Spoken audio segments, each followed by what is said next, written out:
Assalamualaikum warahmatullahi wabarakatuh. Ada kalanya tantangan itu berasal dari internal kita sendiri.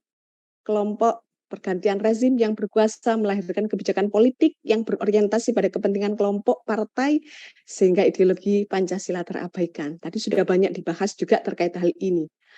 Nah, pertarungan ideologi. Kita tahu apa yang terjadi di kurun waktu 1945-1990 antara kepentingan luar negeri, antara Amerika dan Rusia, yang pada akhirnya kalau dari kacamata ideologi bahwa ada tokoh yang mengatakan bahwa segala sesuatu itu tampaknya ada kepentingan dunia yang cukup besar, yang mencoba mengobrak-abrik negara yang mapan, yang besar dengan kejayaan budayanya, Islamnya. Tantangan eksternal yang lain, ini tadi juga disampaikan oleh Pak Dr. Ruslan tadi bahwa menguatnya isu kebudayaan global ditandai dengan masuknya berbagai ideologi asing dalam kehidupan berbangsa dan bernegara. Nah, kalau kita lihat masuknya ideologi asing, kebetulan kami dalam beberapa riset di Pusat Pembinaan Ideologi Perguruan Tinggi, senyampang dan sejalan dengan tadi apa yang disampaikan oleh narasumber bahwa ternyata mahasiswa, ternyata banyak hal yang menjadi satu diskusi di kalangan mahasiswa. Kita tahu bahwa mahasiswa saat ini menjadi satu sasaran empuk bagi masuknya ideologi asing. Hal itu yang harus kita perhatikan dengan sangat hati-hati. Perkenankan saya untuk mengambil sebuah data riset terkait menukil tadi sejalan dengan kaitannya radikalisme, bahwa kondisi sosial budaya saat ini kalau dikaitkan dengan konsolidasi demokrasi, kalau tadi dikatakan bahwa di Kalimantan sudah sampai seperti itu, jadi ada hal-hal yang banyak yang temuan-temuan terkait dengan radikalisme, terkait dengan anti NKRI, radikalisme salah satunya. Saya akan mencoba menyerucut dengan bahasan yang sama tadi yang disampaikan oleh Dr. Ruslan, radikalisme memegang di sana. Ketimpangan ekonomi, hoax, diskriminasi, intimidasi, politik uang, pragmatisme parpol, pembedaan sosial, segresi di masyarakat, konflik elit, semua itu menjadi satu hal yang membuat segala sesuatunya menjadi kadangkala sulit untuk diuraikan.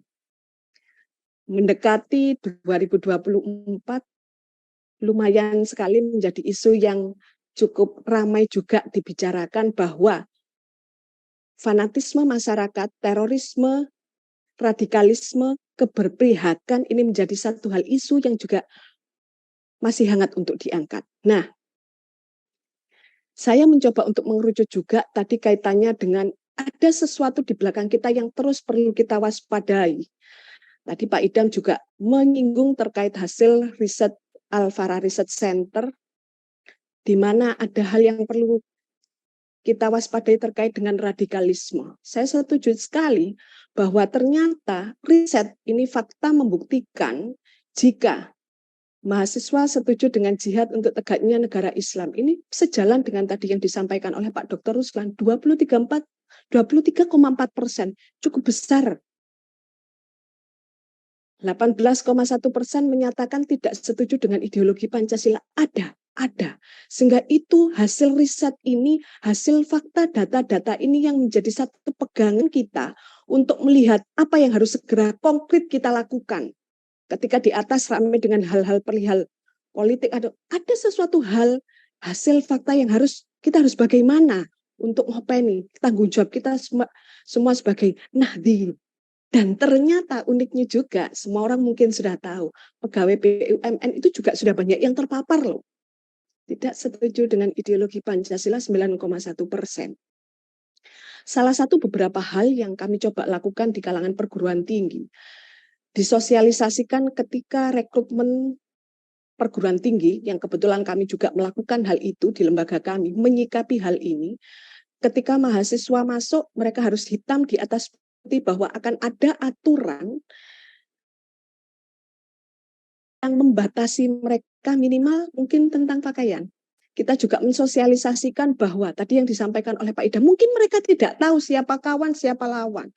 Ada kalanya sekolah-sekolah tertentu yang menjadi indikator sangat mudah, biasanya tidak mau hormat bendera, biasanya tidak mau upacara bendera, biasanya pegawai abdi negara enggan mengikuti upacara. Atau di sekolah tertentu, ini bukan sesuatu hal yang dirahasiakan lagi. Beberapa saat yang lalu ketika ada seorang yang tertangkap di Batu, yang sudah menjadi, ini informasi intelijen, hampir 5 tahun belakangan memang sudah menjadi bidikan sarang terorisme karena mengajarkan hal-hal tersebut tadi.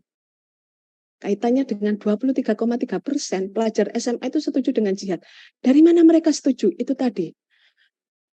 Banyak media-media yang mereka pelajari melalui media sosial tidak lagi menjadikan, kata Pak Idam tadi, referensi utama kitab-kitab kuning, referensi utama para ulama kita untuk mereka belajar. Tidak, tapi mereka belajar dari luar, dari media sosial.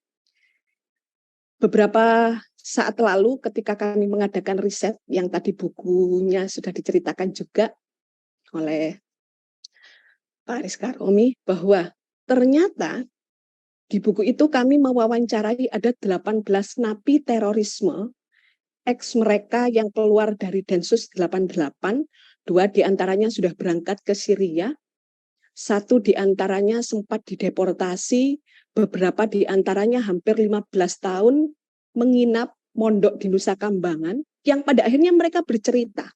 Kami mewawancari satu persatu, testimoni mereka mengatakan bahwa saya belajar radikalisme macam-macam itu lewat apa? Facebook. Sejalan dengan tadi data yang disampaikan oleh Pak Dr. Ruslan, dari Facebook, dari YouTube. Saya tidak tahu siapa yang mengajari saya itu, tapi saya baru bertemu ketika di Makobrimob bahwa dia tetangga saya satu kota. Luar biasanya Facebook. Ketika SMA saya diajak pengajian, saya tidak menyadari kalau itu saya dibelokkan. Ternyata ini tantangan bagi kita semua, mahasiswa, santri NU, mungkin yang masih di pesantren, yang masih SMA, yang mungkin bergabung dalam forum ini. Kita semua perlu waspada, kita semua perlu mengetahui apa ciri mereka. Kita harus waspada. Para mahasiswa di beberapa perguruan tinggi kami menggaungkan bahwa dulu ketika tetangga sebelah, ya, FPI belum dibubarkan, sangat intens mahasiswa itu diberi selebaran masuk kelas dan diajak diskusi sederhana di kampus 5 orang, 4 orang melalui mata kuliah agama.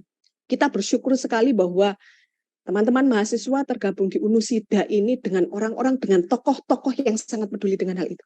Dan saya yakin tidak akan terrecoki dengan hal-hal yang demikian. Saya kembali lagi cerita bahwa mahasiswa kadangkala diajak pengajian. Awal membahas dulu ketika FPI, ketika Kemenkumham belum menutup itu. Jadi aliran-aliran itu dengan sangat terang-terangan. Mereka berani. Kita sebagai kader NU, mahasiswa Unusida harus lebih berani tentu saja melawan mereka. Ketika itu tahu kita tampil, kita bersuara, itu tanggung jawab moral kita. Jadi pasca Kemenkumham melarang, mereka bermetamorfosis. Bahasanya orang-orang di intelijen itu, skoci mereka sekarang yang jalan. Ini yang harus kita waspadai. Skocinya lewat apa? Misalnya di kajian kampus atau mungkin teman-teman di SMA yang bergabung, awal-awal mereka tidak mengajarkan tentang pemahaman agama mungkin. Tapi bagaimana pelajar SMA itu nanti digiring? Oke, bagaimana menjadi mahasiswa yang luar biasa? Bagaimana menjadi siswa SMA yang hebat? Bagaimana mendapatkan beasiswa? Bagaimana bersaing? 1 kali, 2 kali, 3 kali membahas tentang bagaimana meningkatkan kualitas diri. Tapi di pertemuan berikutnya, keempat, kelima, mereka sudah mulai berjalan dengan halusnya brainstorming. Skoci yang lain dalam bentuk misalnya. Sekarang ada lagi kelompok-kelompok yang mereka mencoba merangkul orang-orang yang punya hobi misalnya bicycle. Mereka punya kelompok itu. Kalau di kalangan artis kita semua sudah sangat paham apa yang terjadi bahwa gempuran-gempuran, paparan-paparan itu sudah banyak berjalan di antara mereka. Ada lagi kelompok-kelompok kelompok bersepeda, kelompok pendaki gunung, kelompok pecinta alam. Mereka bermetamorfosis melalui skoci-skocinya untuk tetap menggaungkan paparan-paparan anti NKRI. Radikalisme itu tetap ada. Jadi tanggung jawab kita bersama, tanggung jawab kita untuk bersemangat membentengi negara, membentengi NKRI, membawa Pancasila sebagai satu ideologi yang tidak dilakukan. Nah, 19,4% PNS menyatakan tidak setuju dengan ideologi. Ada terjadi, iya. Para dosen beberapa orang sempat menyampaikan itu kepada mahasiswa bahwa ini yang terus kita, bagaimana cara kita untuk meredam itu. Kami kebetulan teman-teman Nahdliyin di beberapa kampus, kita berjejaring di ITS, di UNER, kami di UNESA, melakukan perjuangan yang sama. Mahasiswa melakukan hal yang sama, kami berjuang di lini yang berbeda dengan satu tujuan yang sama terkait dengan ideologi Pancasila. Radikalisme di kalangan mahasiswa. Kepala BIN menyebut bahwa kampus sudah menjadi target kaum radikal untuk memobilisasi calon teroris. Gambar yang tadi disampaikan oleh Pak Dr. Ruslan tadi, Dita. Saya sempat mewawancari beberapa anggota keluarganya dia dan juga satpam yang menjadi korban di gereja tempat pengeboman anaknya Dita yang dilakukan oleh keluarganya. Jadi pada akhirnya non-muslim kita semua bergandeng tangan untuk mewujudkan bagaimana mengurangi paparan ini. Karena radikalisme yang disasar adalah mahasiswa-mahasiswa. Kenapa? Generasi Z secara teori neuroscience memasukkan satu ideologi itu mudah sekali ketika mereka pada level gelombang alfa. Jadi bagaimana memasukkan itu? BIN juga melakukan penelitian di perguruan tinggi. Ada sudah beberapa perguruan tinggi, beberapa saat lalu saya sempat ketemu dengan Duta Besar Den Haag. Pak Din Wahid itu sempat mengadakan satu riset juga yang dimotori oleh gerakan anti radikalisme juga, bahwa ternyata memang Surabaya sendiri, saya tidak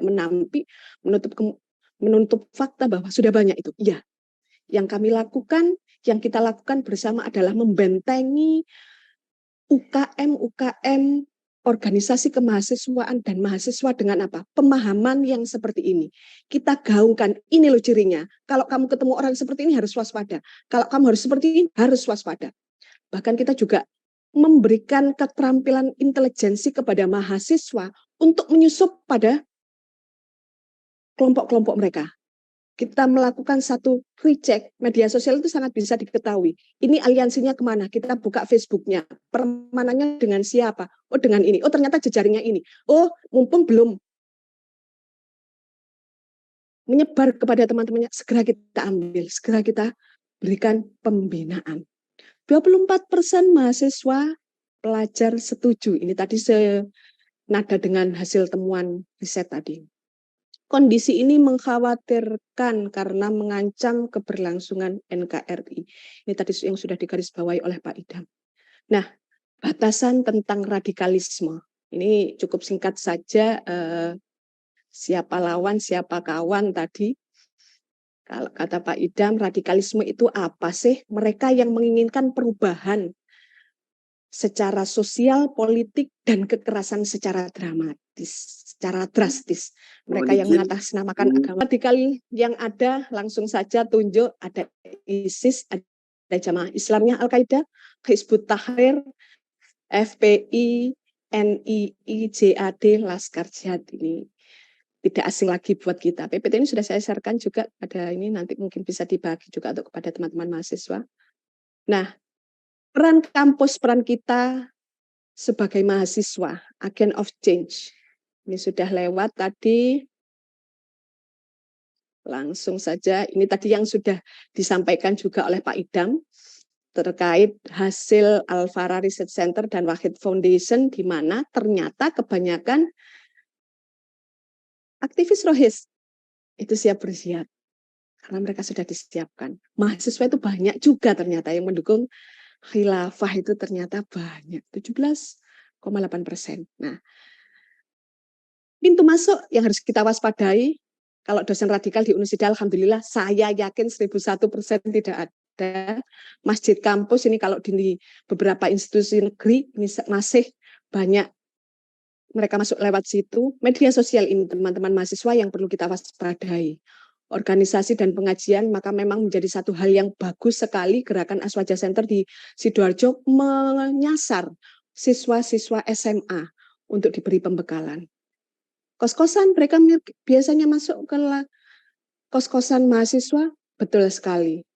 Oke, beberapa hal yang terakhir yang bisa kita lakukan adalah mahasiswa, monggo yuk kita mempunyai satu pemahaman agama yang komprehensif. Salah satu korban napiter yang saya wawancarai mereka adalah santri pondok pesantren, mohon maaf, yang luar biasa. Tapi ketika mereka keluar, mereka kaget. Oh ternyata ada yang seperti ini. Karena kekurang komprehensifannya dalam pemahaman. Maka dari itu perlu senantiasa waspada terhadap ajakan diskusi yang menyesatkan. Dan semangat untuk meningkatkan kapasitas dan kemampuan diri untuk mengetahui segala hal.